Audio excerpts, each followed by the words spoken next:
બે હંસ આવ્યા અને મહેમાન થયા હંસના તે સરોવરના. એટલે આ બધા પગલાઓને એમ થયું કે આપણે ભાઈ ગમે એમ કે આપણે મહેમાન કહેવાય.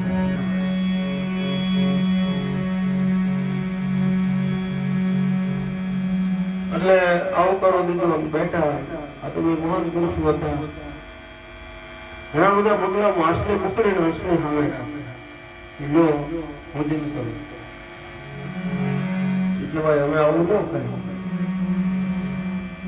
તો એ કે તમે શું ખાવ છો? તમે તો સાચા મોતીનું સારું શરીર, આ માછલા ન કરીએ.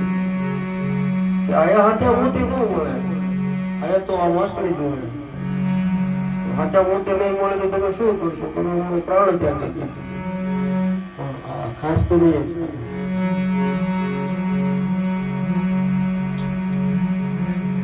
સાચા મોતી નહીં મળે ને તો અમે સરોવરના કિનારે બેઠશું અને કોઈ મહાન પુરુષો, કોઈ સાધુ સંતો, હરિભક્તો પાંચ ભેગા થતા હશે અને એ કઈ પરમાત્માનો સત્સંગ કરતા હશે, જે કઈ ખાલી જેની ભાષામાં, અને એમાંથી એકાદ શબ્દ જો કોઈ હરિનામનો અમને મળી જશે તો અમે સાચું જોતી સમજશે.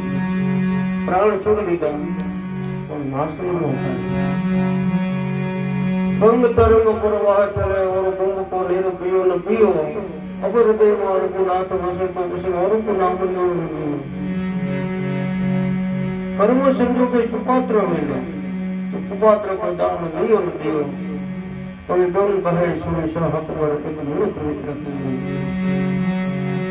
એટલે મિત્રતામાં ઘણો બધો ફેર પડે, ભાઈબંધીમાં ફેર પડે, અરે બેસવા ઉઠવાના પણ ઘણી બધી અસર પડે છે. આમ તો ન પડે, જો મન મોટું હોય તો. ભોળાનાથ નો મોટો દાખલો.